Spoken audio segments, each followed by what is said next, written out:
শর্মিষ্ঠা শাহকে মঞ্চে ডেকে নিচ্ছি এবং মাইকটাও ওনার হাতেই তুলে দিচ্ছি। ওনার কাছে শুনুন নৃত্য সম্পর্কিত কিছু কথা।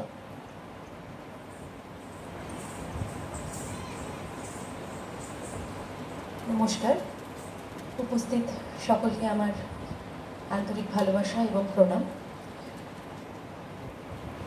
আমারই একটি মেয়ে ঝাঁপতাল করে গেল। কথাকে তো অনেক ভাগ থাকে, তো অভিনয় তার মধ্যে আরেকটি অন্যতম অংশ।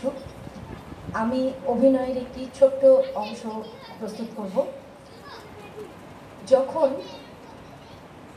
নায়ক বা কৃষ্ণ, আমরা তো কথাকে কৃষ্ণকে সর্বত্রই দেখতে পাই, তো কৃষ্ণ যখন রাধাকে ছেড়ে চলে যেতে চাইছে, রাধার মনে যে কত কথা কিভাবে সেটা প্রকাশ করছে, সেটা একটা দিক হতেই পারে।